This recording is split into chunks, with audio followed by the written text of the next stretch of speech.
And that can also be difficult for the pressure put on the elder or the pastor or the ministry leader when they realize their kids are, they've done all they can, but their kids are just acting out. And and that's when we as a church, or as a church family, instead of being judgmental, come alongside, and say, hey, how can I pray for you? And how can I support you in these kind of things, instead of pointing the finger like, well, you're just a bad parent.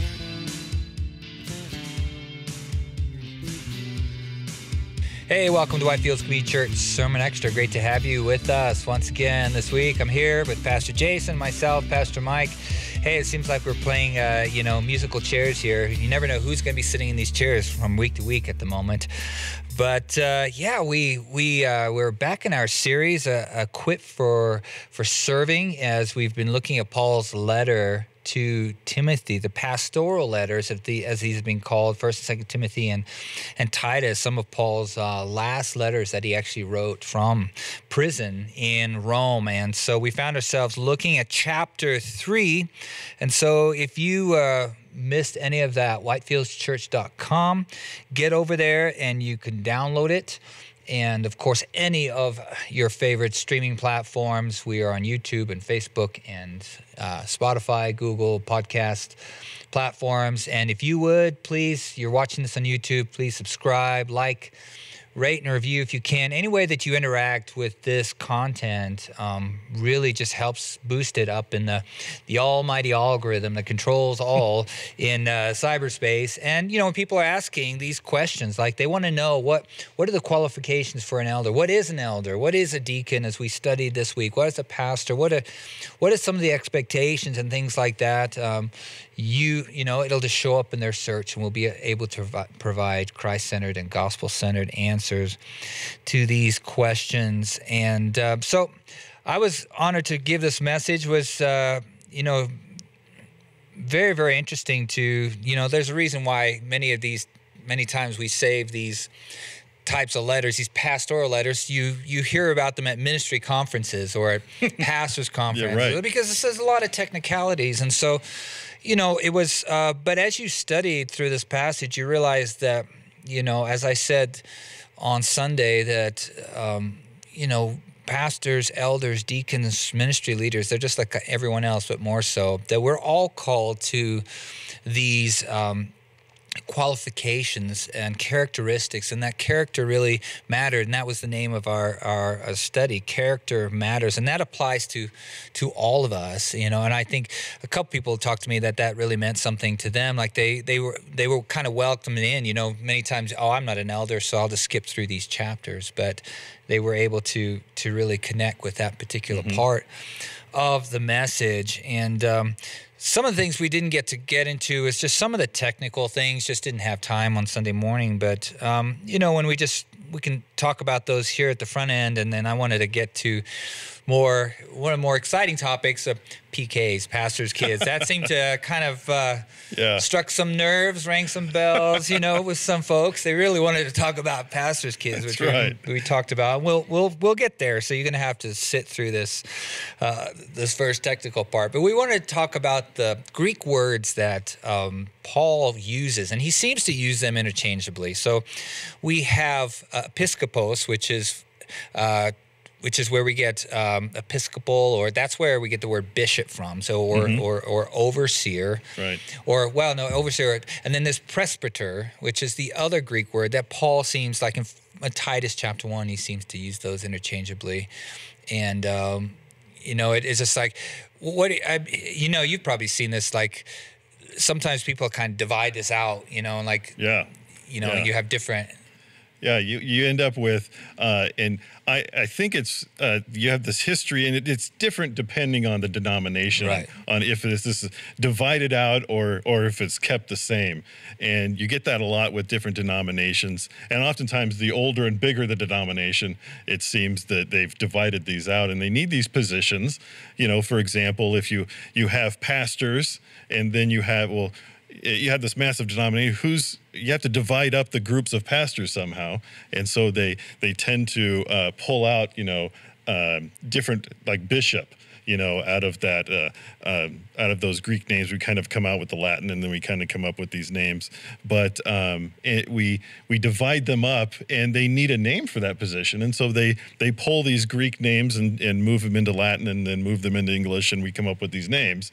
And but is that really what Paul is talking about when he uses those names? Is he using them interchangeably, or is he using them as separate positions? And that's kind of where the debate is, and it's a good debate.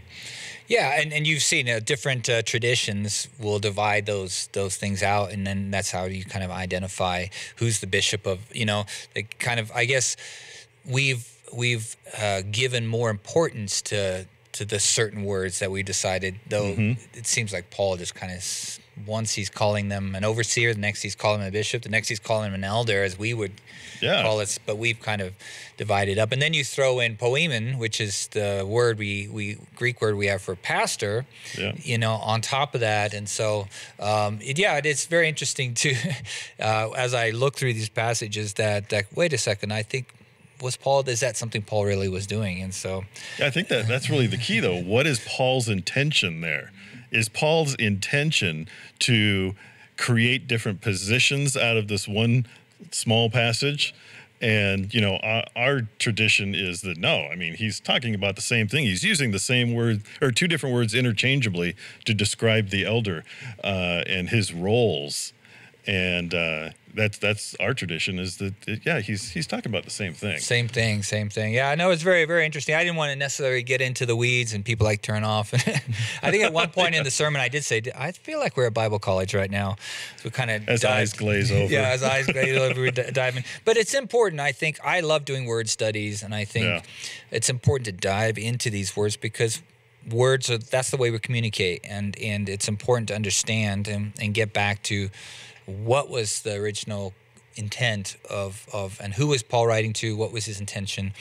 What were his original listeners? What would they have heard? And then what are we hearing? 2,000 plus years later. So that's just my exhortation for anybody, when you come across these kind of things, dive into it, find out why it's happening. And the other thing we just want to talk about, just kind of, I think it's important just to reiterate that idea of deacons. We got to that passage in the chapter 3, verse 11. It says, "Their wives," but in the ESV, likewise must be dignified, not slanderers. And it was the idea of whether women could be deacons as well, or whether there's he's referring to their wives, as some translations, or whether there are the whole third separate group. And so we kind of divided it into three ones. The first one being kind of the most accepted, I think, among Christian traditions, and that is that he is referring to the wives, and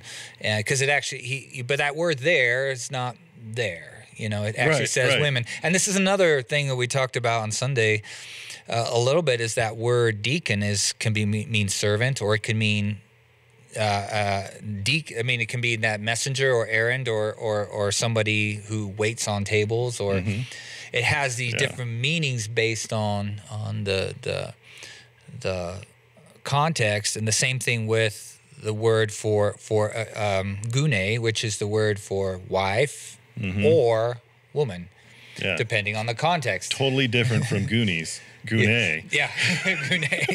Yeah, I have to polish up on my Greek. Gune. Yeah, so. Yeah, it's like, like with Phoebe. Is he saying Phoebe is a servant, or is he saying Phoebe is a deaconess? It's the same word. It's a good debate. Yeah, and it's a context, And what was she doing? She was a messenger. She was Paul's messenger of the letter that he asked her to deliver.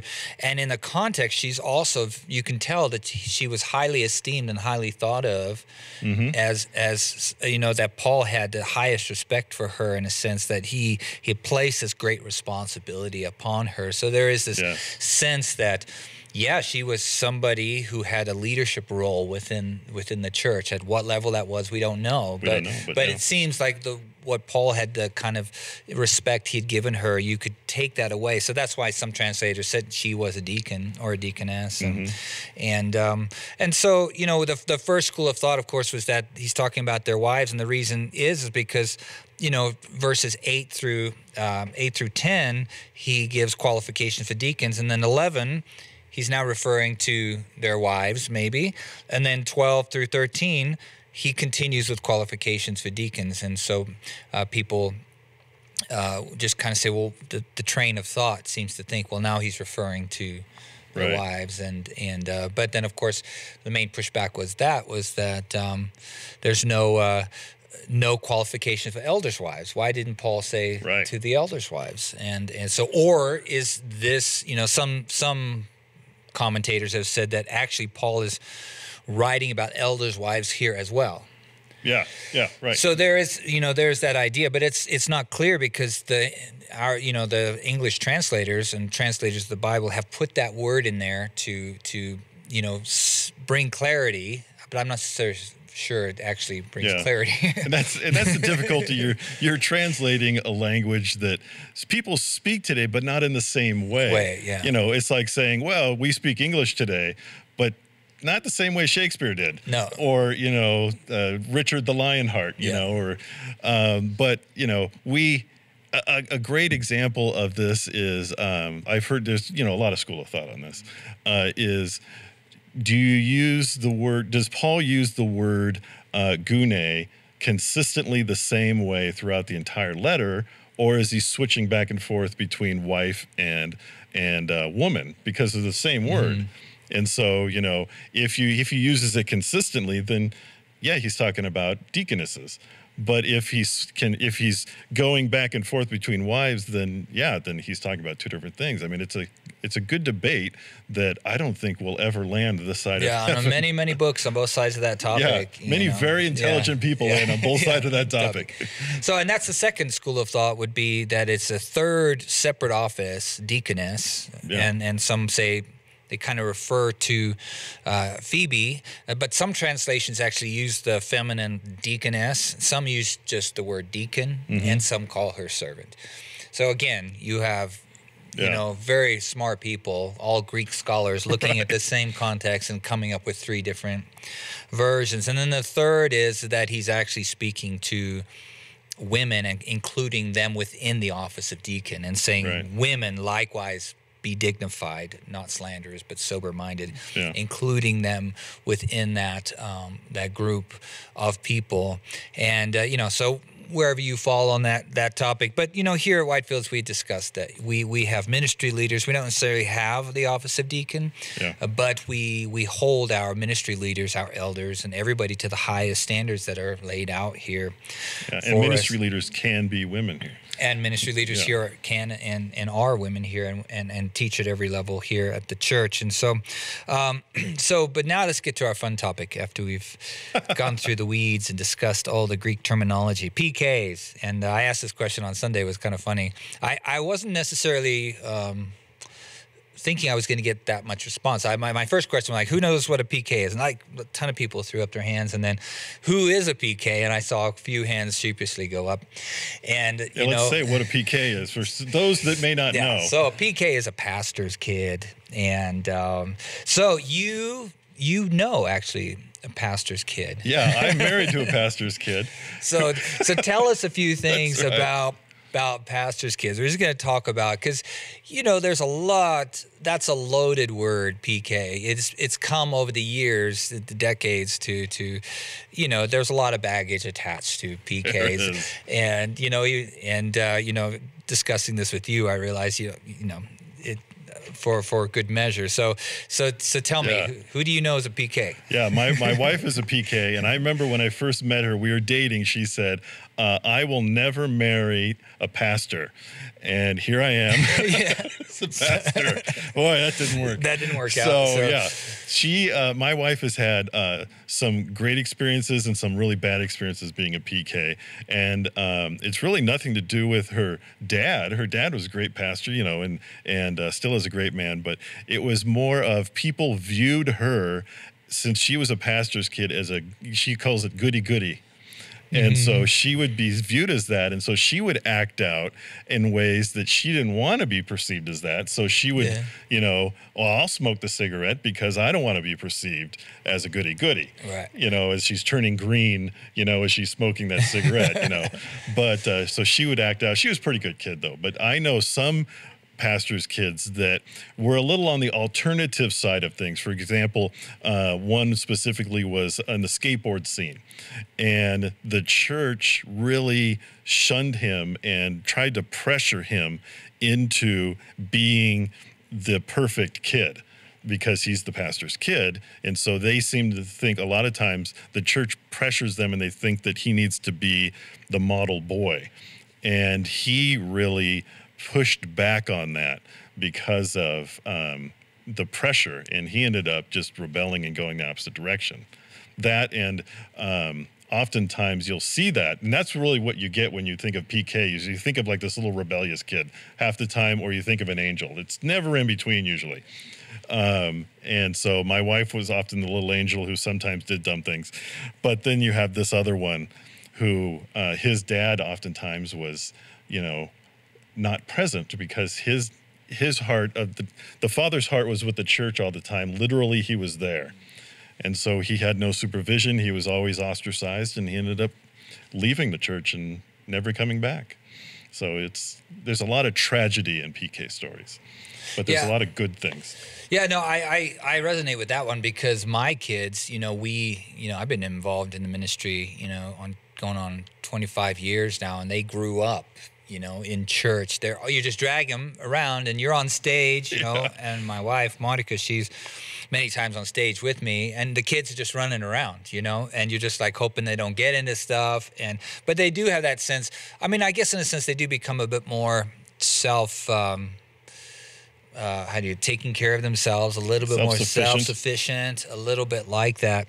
But it is a different world when your parents are in ministry and it's a public kind of setting, and there's expectations, and then there are expectations of you. And one thing that someone told me here is that, sometimes there's a resentment that happens, with kids when they start to resent. They start to resent the thing that's taking mom and dad away, or the thing that's causing, issues, because as I said on Sunday, one of the things in ministry is that it's always with you. You don't necessarily, Friday, afternoon at 5 p.m. you clock out. It doesn't, you're involved, ministry, you're involved on so many different levels, and I'm sure there's some other businesses that are this way, but I think the emotional level of being involved with people and their lives is something that sticks with you, and for good reason. But that's the thing that's difficult. You take that home sometimes, that, that weighs on you, and then you're not necessarily able to give to your kids what you would like to give, or, you're on the phone at weird times of the night talking with, or, you're always, always working on weekends. And a lot of people, you do church during the day, you go to church during the day, but then evenings you've got community group, you've got elders meetings, you've got this meeting and that meeting, which happens during the times that the other church ministry leaders can come, because maybe they've got a job during the day, they come in the evening. And so there's a lot of time away from home and evening times, and so you miss things, and and over time that of course can cause resentment among the kids. And another one they brought up was that in Sunday school, like, pastor's kid is supposed to be the best behaved. Yeah, well, the angel. Maybe they're not, maybe they're just like every other kid that, doesn't like this, doesn't like getting whacked on the head by a toy or something. Or maybe occasionally they like to whack the other kid on the head with the toy. Who knows, what it might be. But I think it's healthy to have that expectation of the pastor's kid is he's just a normal kid, And when we put our own expectations on how he should be acting, or even us as pastors, when we put that expectation on our kid of you need to be better because I'm the pastor, just not a lot of healthiness going on there. So Yeah. we need to just allow them to be kids and make dumb choices, because we all did it. Yeah. No, and also what was told me is that, many times people are trying to get to the pastor by going through his kids, and so trying to get the info, kind of get fact finding, like what's going on, what's happening here, where this and that, and the kid's like, I don't know. I don't even care. It's like, who knows? I just want to hang out with my friends and do whatever it is that I do at my age. And I guess there's that self-sufficiency that happens. There's the pressure. I mean, you have to kind of grow up quicker. I think there's expectations that you you need to be setting an example, these kind of things. And that's a lot of pressure for kids. And as you said, that's why when I brought it up, I realized, it's the PK is a loaded acronym. It is. For a lot of people, like people are starting to have reactionaries. It's like a trigger word. How do those kids respond to that, all that pressure, those expectations? Yeah. And oftentimes, more often than not, you see there's extremes with PKs, but there's rarely in the middle. Yeah. So they either just the perfect kid, they do everything well, or they go off the rails. Yeah. And that can also be difficult for the pressure put on the elder or the pastor or the ministry leader when they realize their kids are, they've done all they can, but their kids are just acting out. And that's when we as a church, or as a church family, instead of being judgmental, come alongside, and say, hey, how can I pray for you? And that's huge. How can I support you? And these kind of things, instead of pointing the finger like, well, you're just a bad parent, maybe you should be, practicing what you're preaching, on those kind of things. And so just every, I don't think I mentioned the actual verse, what we're talking about here. He must, it says there in verse 4 of chapter 3, he must manage his own household well with all dignity, keeping his children submissive. Right. And, while submissive, that's a trigger word right there, that word's evolved. We don't use the word submissive anymore, but because it has so much negative stuff connected to it these days. But submit. We in the West have attached negativity to that word. Yeah, but that I think there's that can be difficult for the reasons we've talked about, where the expectations on the role of in leadership in a church, especially as you grow, you have more people, you have more time, less time to spend with others and, at home. And I think, I think what's important about that is that, and this is something that I've learned over the years as well, when I was, pastoring a worship team. So, when I was in Budapest, the worship team was, as large as 40, 45 people at sometimes. And you have, so I realized at one point, hey, I am actually now pastoring these people. I'm now the person they come to for whatever it might be, counseling, whatever they're going through, prayer and trying to teach them and all these things. And one of the things I learned during that time is that when somebody got married on the worship team, I would tell them, I want you to come back until you and your wife, or you and your husband, have decided this is what you want to do. Because they have to be on board.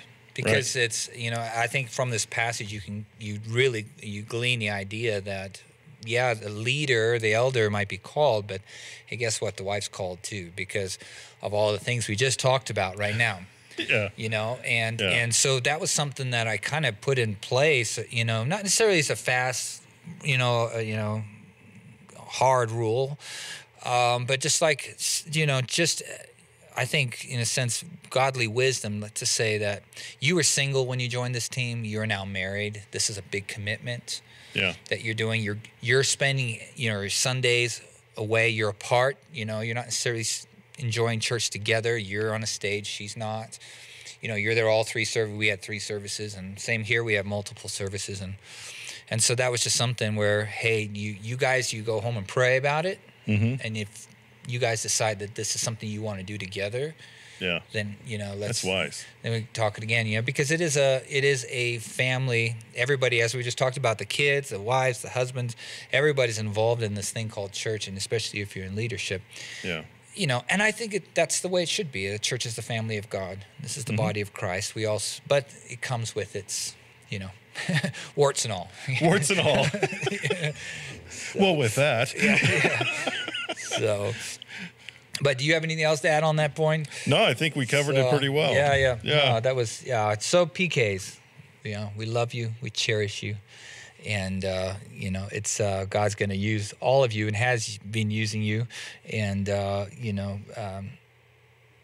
we just pray that whatever bitterness and hurt you might have been going through, but no, it's just good, just so good. But that's just something to remember for all of us who are part of the body of Christ, that we're here for one another, to support one another, and that's what God's called us to do. So if you, whitefieldschurch.com, you got any questions, thoughts, anything on that, please interact with us, send us a question, like, subscribe, do all of that kind of stuff, and we look forward to seeing you next week. God bless.